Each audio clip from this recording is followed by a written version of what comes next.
1.8 million, yes, 1.8 million adoptable children in South Africa, but unfortunately the trend seems to be on the decline. According to the National Adoption Coalition, or NACSA, here in South Africa, nearly 40% of adoptable children are currently in foster care. Stringent adoption laws, lack of information and corruption may be to blame for the decline, some say. Over the years, unplanned pregnancies, poverty and HIV/AIDS have led to the increase of the number of abandoned babies, putting an already backlogged system under pressure. Now, in our studios here today, we are joined by Pam Wilson, who is an adoption supervisor from Joburg Child Welfare. If I can just take a quick seat. Pam, good morning. How are you? Morning, Eben. 1.8 million certainly is a massive, massive number. Should we be concerned? What should we be thinking about? Well, I think it is a concern, definitely. I mean, the numbers of adoptions per year has been steadily decreasing for the last few years. We were at one stage up in the sort of 2000s. We're now down to like 1.4 adoptions a year, which is a drop in the ocean compared to the number of children who are waiting for families.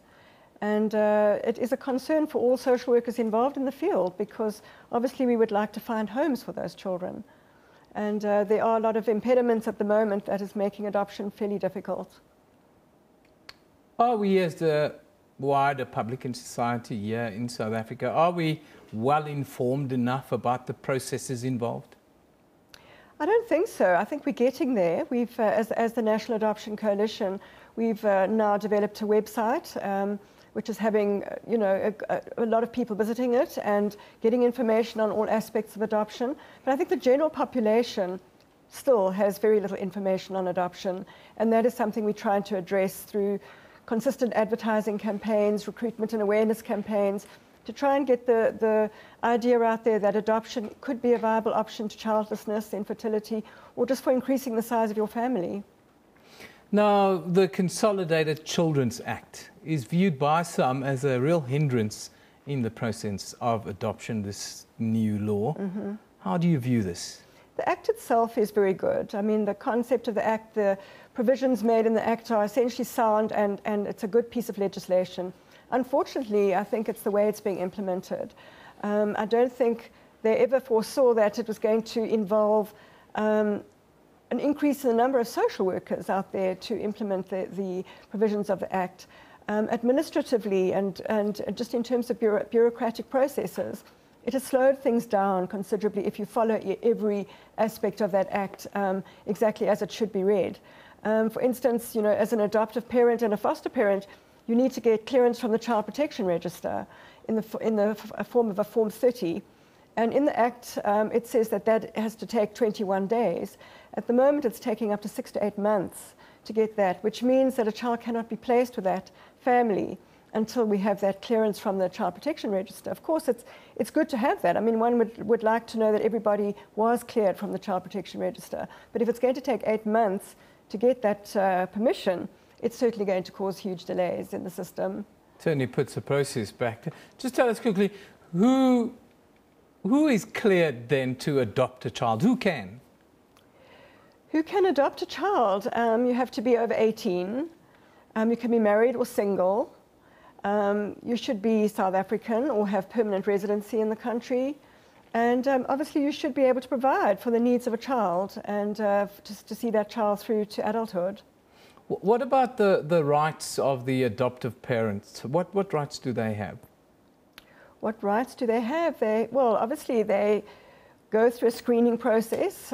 We make sure that they are able to look after a child and that their motivation is sound. And obviously, once they've adopted the child, that child becomes theirs legally. So they then have the same rights as any other parent with that child. The child takes on the adoptive parent's name and becomes their child as if born to them. So they then, unfortunately, the biological parents, if they sign consent for adoption, give up their rights and obligations towards that child, and the adoptive parents take on those rights. Now, open and closed adoption is also a scenario that I think that people don't quite understand. What's the difference between the two? There are various degrees of openness. Obviously, closed adoption is where the biological parent knows absolutely nothing about the adoptive parent, or might just know very basic details. Openness in adoption means where they can actually get information about the adoptive parents, and even information about the child as the child's growing up via the adoption agency. So they might phone in 5 years later and say, I'd love to know how my child's doing.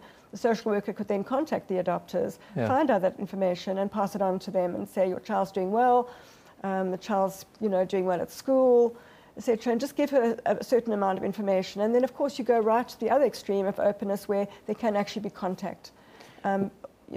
Obviously, again, via the adoption agency. What about corruption? Is it a big problem within the adoption scenarios? Not as far as I know, no. I certainly haven't come across corruption. I've come across difficulties in negotiating the system, but not necessarily corruption. Well, I thank you for joining us today.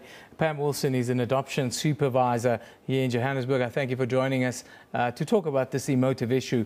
It's certainly worrying to see the big numbers of adoptable children in South Africa. Thank you for joining us this morning. Thank you. Thanks.